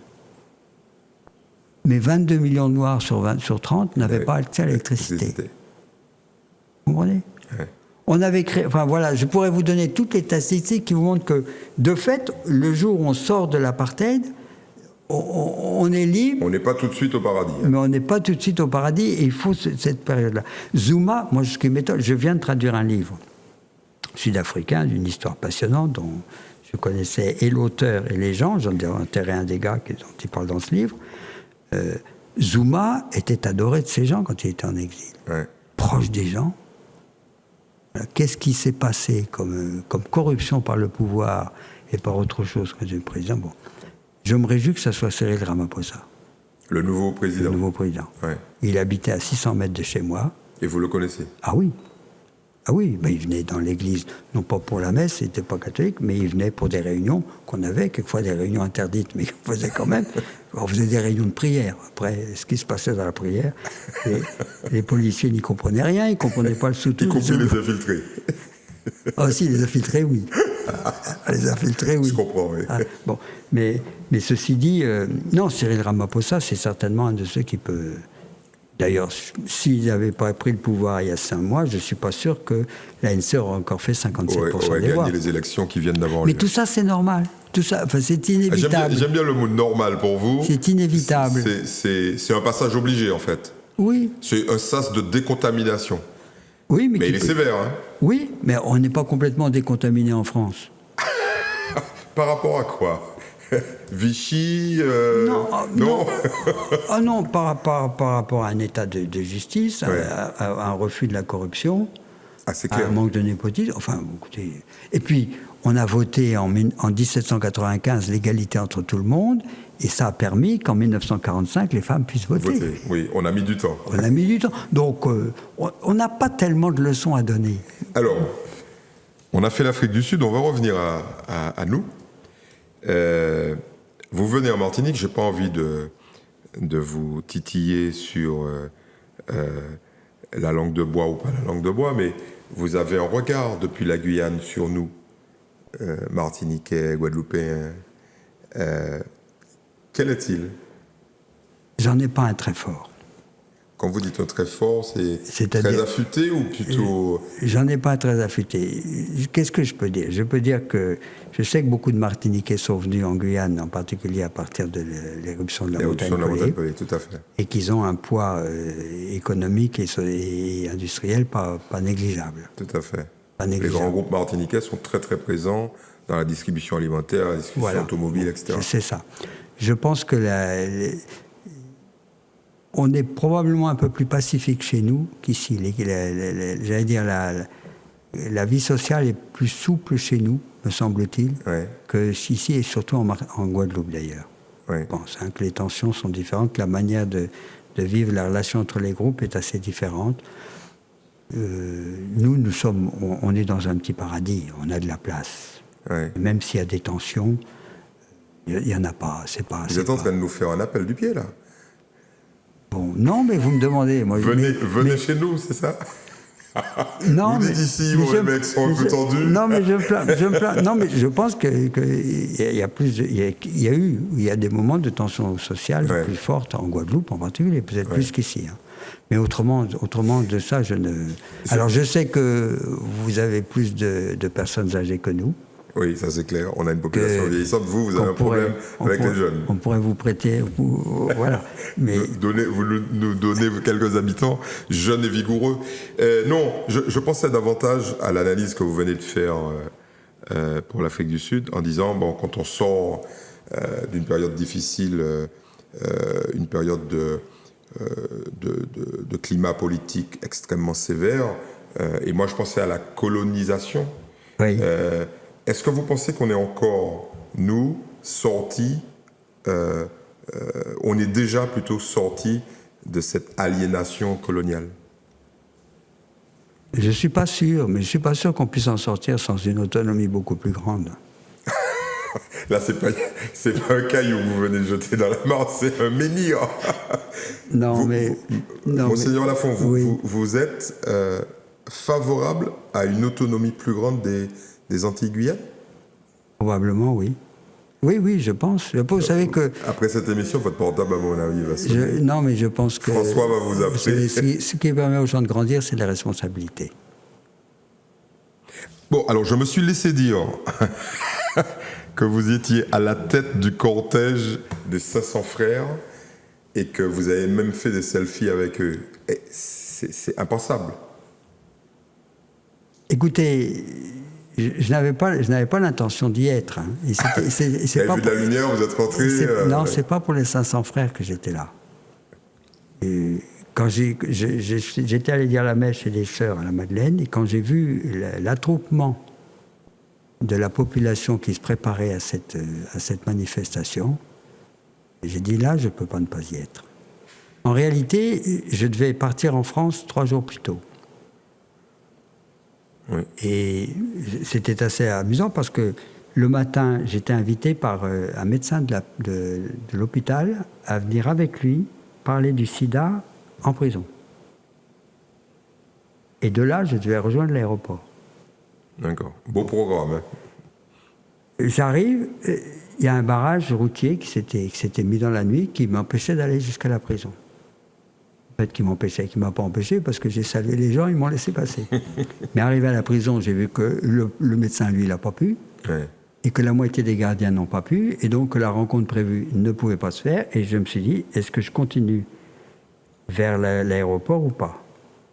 Et puis j'ai décidé que non. J'ai dit, c'est pas le moment de quitter la Guyane. Donc j'ai repassé le barrage, et je suis resté. Et vous avez et je suis resté. Intégré. Et donc le mardi qui a suivi, entre-temps, le gouvernement avait député une délégation de hauts fonctionnaires. Oui. La première chose qu'ils ont fait, il y a 3 d'entre eux qui sont venus me voir, le samedi soir. Bon, je vous passe les détails. Et le mardi, quand j'ai vu ce peuple qui était là, j'ai dit, mais je ne peux pas ne pas y être. Quand vous me dites, je vous passe les détails, vous êtes en train de me dire qu'ils étaient à côté de la plaque. Non, l'État était. Oui, c'est ça, en fait, les représentants. Non, les représentants, non. Non, ah oui, mais ceux qui les avaient envoyés, en fait. Oui, ben d'ailleurs, moi, ce que je leur ai dit, mais c'est ce que j'ai dit le lendemain à un membre du gouvernement, j'ai dit, vous savez, la seule légitimité que vous avez, c'est de préparer une venue de ministre. Oui. Et c'est la seule légitimité que vous pouvez avoir. Et ça ne s'est fait que très tardivement, quand ils ont enfin compris que c'était pas une plaisanterie. Ça s'est fait après la manifestation du mardi. Oui, tout à fait. Mais vous, monseigneur, vous, avec des types qui portent des cagoules... Mais on était 28 000. Oui, j'étais pas là avec eux. Il n'y avait pas 28 000 cagoules, hein. Non. Non, mais il y a des moments où on se demande, on vient, à travers quelques minutes, oui. On vient de faire votre parcours, on fait retracer une partie de votre vie. Oui. Si vous n'étiez pas prête, vous seriez secrétaire général du Parti communiste, non? Non, sans doute pas. Non, mais je plaisante. Non, mais ces cagoules, on savait bien pourquoi ils avaient ces cagoules. Oui, Ça n'avait rien à voir avec les cagoules d'ailleurs. tout à fait. Ça avait à voir avec leur statut et leur fonction dans le civil. Dans le public, On ouais. le savait très bien. Mais Il bon, y a- c'est une image forte, Oui. reproduite des centaines de fois, des milliers de fois dans la presse. Et vous êtes, vous êtes à la tête du cortège. Non, vous n'avez pas reçu un coup de fil non, de Rome? j'étais dedans. Ah oui, dedans. J'étais pas à la tête. Non, mais j'avais reçu un coup de fil d'un membre du gouvernement Ah ben, le dites-nous ça. et qui me dit, écoutez, on enverra des ministres quand il y aura la paix. Mais j'ai dit, mais elle est là, la paix. Tout est paisible. Les gens sont déterminés, mais ils sont paisibles. C'est pas la peine d'attendre.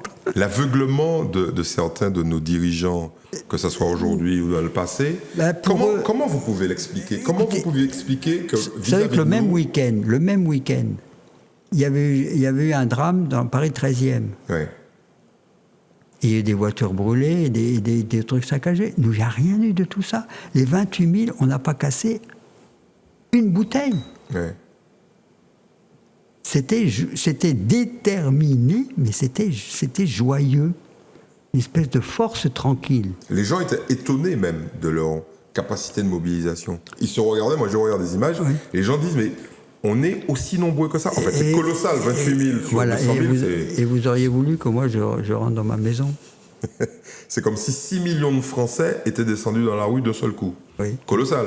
Non, mais c'est pour ça que je vous dis, c'était pas quelque chose de prémédité. Alors comment vous expliquez cette espèce de décalage permanent qui existe entre la réalité des vieilles colonies, des 3 vieilles colonies, et le pouvoir central? Vous qui êtes sur le terrain en permanence, et vous qui avez des liaisons avec ce pouvoir central, comment vous expliquez que, quelle que soit l'époque historique dans laquelle on se situe, il y a toujours cette espèce d'absence de lien avec la réalité?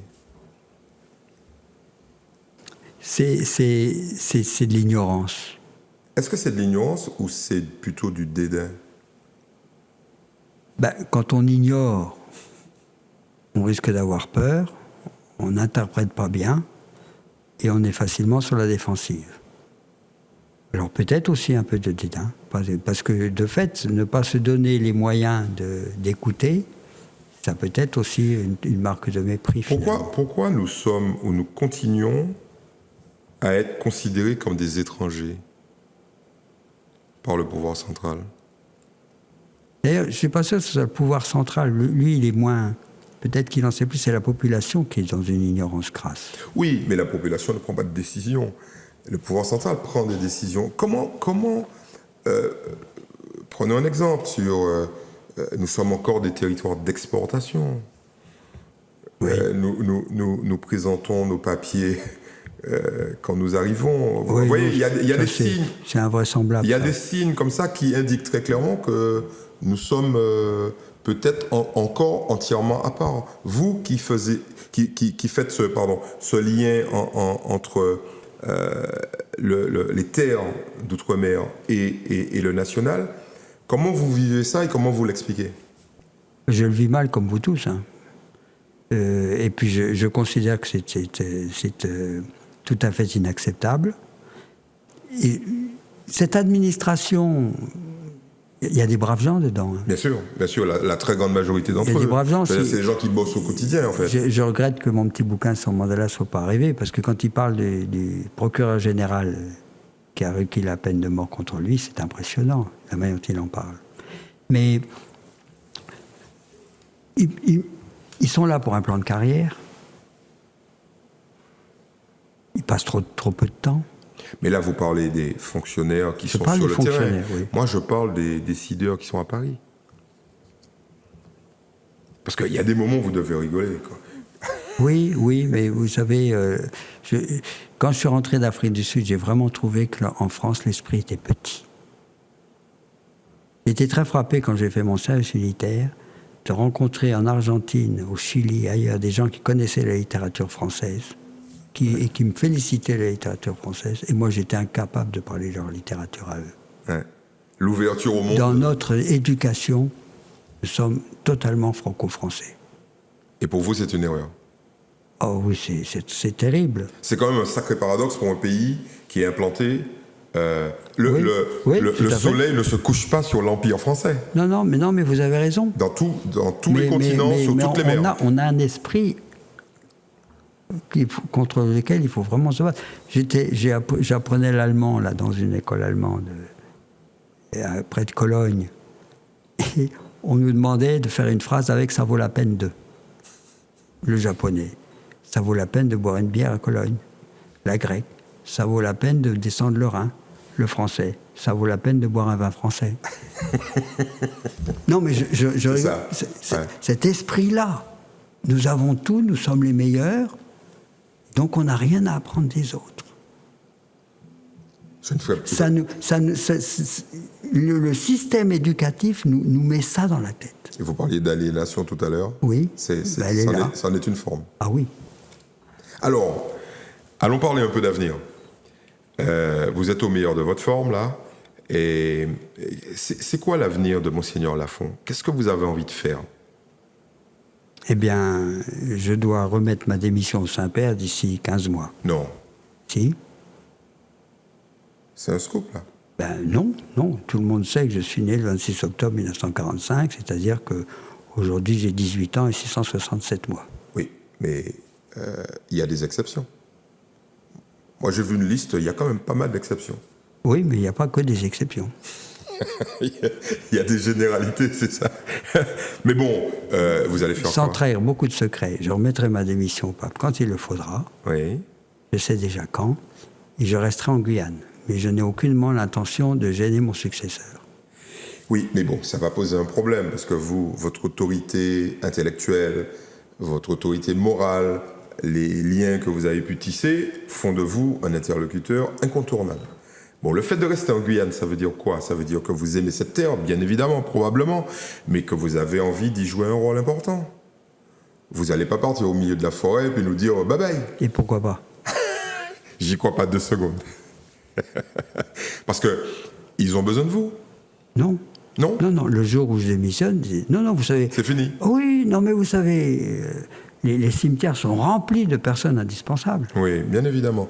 Mais nous, quand on analyse ce que ces personnes, soi-disant non indispensables, ont fait jusqu'à leur mort, rien n'est vide, il n'y a pas de vide. Non. Donc vous allez continuer. Essayez de nous dire ce que vous allez faire, ce que vous voudriez faire. Écoutez, vous ne saurez rien de plus que ce que je viens de dire. Je m'en doutais.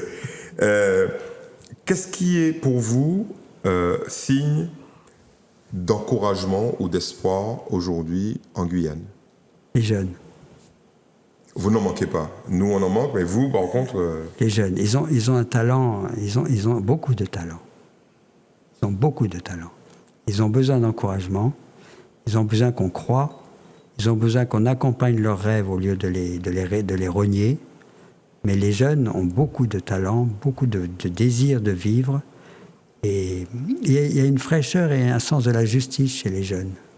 Alors, désolé de vous taquiner là-dessus, mais vous avez probablement lu un reportage publié dans Le Monde sur les passeurs de drogue, les mules, dont le nombre explose, dont les quantités transportées explosent entre le Suriname, la Guyane et Paris.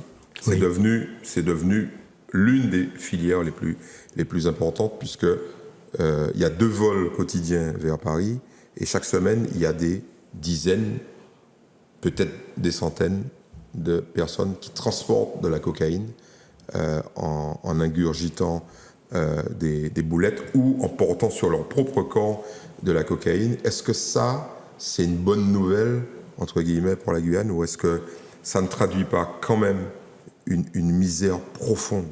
Écoutez, l'Ouest guyanais, qui fournit les gros pelotons de ces mules. Exactement, Saint-Laurent-du-Maroni.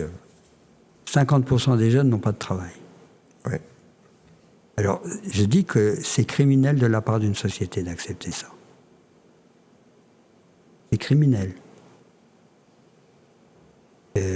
Le manque d'éducation scolaire, le manque d'emploi, la difficulté que le système éducatif qui est très jacobin, conduit un bon nombre de jeunes à se détourner d'emplois qui seraient importants et qui seraient valorisants. Tout le monde n'est pas fait pour l'ENA ou pour être professeur. Mais on a un système éducatif qui valorise un type de... Et puis cette espèce de... ce dieu argent, Oui. qui fait que aujourd'hui, quand on vous demandait à quelqu'un qu'est-ce qu'il a envie de faire, et il vous demande d'abord qu'est-ce qu'il gagne le plus. Et c'est une réponse plus fréquente que quels sont les talents que j'ai envie de déployer ou dont la société a besoin que je lui offre. Très clairement, vous désignez, là, dans votre réponse, vous désignez les responsables politiques. Quand vous dites le Mais système ça commence éducatif, à la famille. C'est aussi dans la famille. Parce que une des grosses difficultés de la vie en Guyane, c'est que le système familial est d'une déficience tragique. Le manque de père, le défaut de paternité. On a cette problématique ici en Martinique, 60% des naissances sont hors mariage ou hors foyer. Et vous savez, on est dans le monoparental à fond. Peu avant que j'arrive en Guyane, il y a eu un congrès mondial, ou international en tout cas, sur les suicides. Il n'y était pas. Et il se trouve qu'après ce congrès, une des responsables de l'ARS, ou en tout cas une responsable politique, Poupoune, comme on l'appelle en Guyane, a convoqué un certain nombre de gens pour faire des propositions suite. Oui. J'ai lu tous les documents du colloque. Ils disaient qu'un des facteurs majeurs portant au suicide des jeunes, c'est le manque de vie familiale et le sexe précoce. Nous avons débattu de tout sauf de ça. Terrible. Parce que les adultes n'ont pas envie de regarder ces deux aspects-là. Cette réalité, ouais. Comme ils veulent être libres de tous et de tout, eh bien on est incapable d'aider les jeunes à prendre des repères dans ces domaines-là et de favoriser une vie de famille. Même la politique familiale de l'État français n'aide pas aujourd'hui la vie des familles, soyons clairs. Et donc, il n'y a pas à s'étonner que des jeunes qui vivent sans repères, finalement, et dans un monde où on a besoin d'argent et où n'ont pas les moyens d'en avoir, eh bien, qu'est-ce que vous voulez ? Ils prennent deux voies de côté. Je vais vous dire une chose qui m'a beaucoup impressionné, parce que ça montre aussi la clairvoyance des jeunes, si on les écoutait. Juste avant l'an 2000, en Australie, des responsables du gouvernement ont demandé à 20 jeunes qui allaient passer leur bac qu'est-ce qu'ils avaient envie de dire à leurs responsables. Ils sont partis, ils sont revenus avec, voilà. 1. On s'étonne que votre génération utilise la terre d'une telle manière qu'il n'y aura plus rien pour les générations qui suivront. On est en l'an 2000. 2. Vous ne vous êtes jamais intéressé à la dimension spirituelle de notre vie. 3. Vous nous avez laissé grandir comme de l'herbe folle sans nous donner aucun repère. Le message est clair. Et il peut s'appliquer à toutes les régions du monde. Oui. Mais voilà, donc on a une jeunesse qui n'a qu'un désir, c'est de vivre. Quel honneur on fait à la dimension spirituelle de leur être. Comment on les aide et comment avec eux on regarde comment protéger cette terre, l'utiliser mais sans l'abîmer. Et troisièmement, comment effectivement les repères, on les connaît les repères. Vous feriez un sacré tribun politique, hein.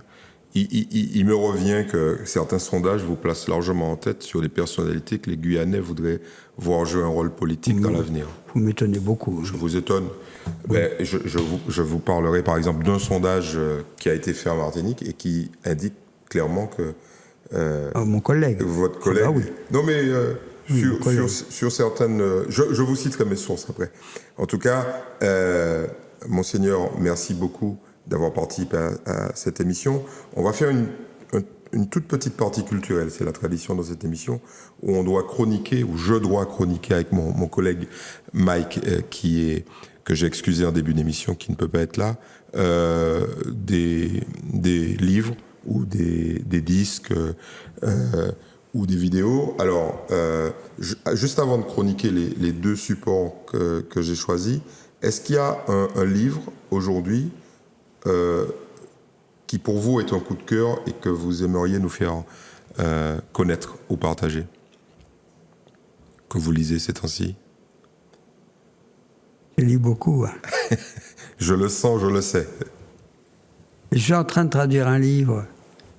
Sur l'Afrique du Sud? Oui, sud-africain. Ouais. Et c'est vraiment un coup de cœur. Mais il est pas. J'ai la traduction dans mon ordinateur. Mais non, écoutez, je souhaite que les gens prennent très au sérieux la lettre du pape sur la protection de la création. Laudato Si.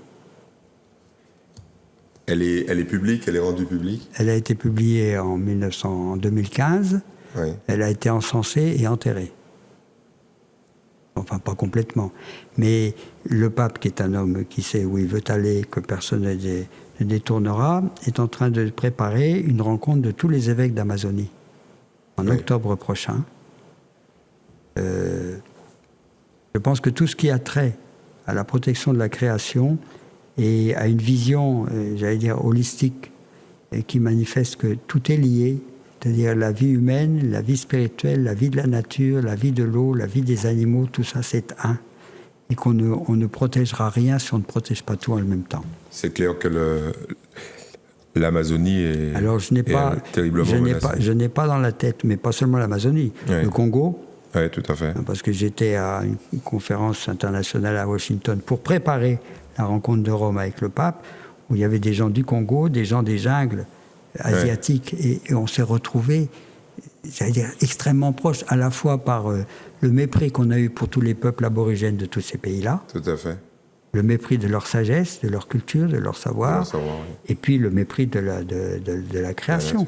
Et donc, alors, j'ai pas un livre particulier là-dessus, mais bon, si vous me l'aviez dit avant, j'aurais préparé. Très bien, mais en tout cas, on a retenu votre conseil. Alors, très rapidement, pour ceux qui nous regardent, 2 livres. Alors, le premier, qui est passé un peu inaperçu, mais qui est extrêmement riche d'enseignements, c'est Sous la dictée de Fanon.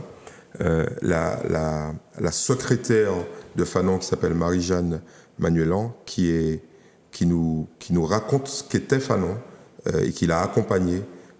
C'est un bouquin extraordinaire à découvrir, qui est extrêmement rare, mais vous pouvez y avoir accès en le commandant. Il est aujourd'hui très lu en Afrique du Sud. Tout à fait. Frantz Fanon. Tout à fait, tout à fait. C'est dans les pays anglo-saxons une référence majeure. Et puis, alors vous m'en voudrez pas, je suis tenu par mon ami Mike de faire l'exégèse de la littérature policière. Donc là, c'est un auteur américain qui est fabuleux, qui s'appelle Dan Simons, et qui écrit L'échiquier du mal. Je n'ai pas fait exprès, je l'avais déjà préparé. Un bouquin assez fantastique, au sens propre comme au sens figuré, mais qui est magnifique. Au fond, il n'est pas si mal, ce bouquin. Sans jeu de mots. En tout cas, monseigneur, merci beaucoup.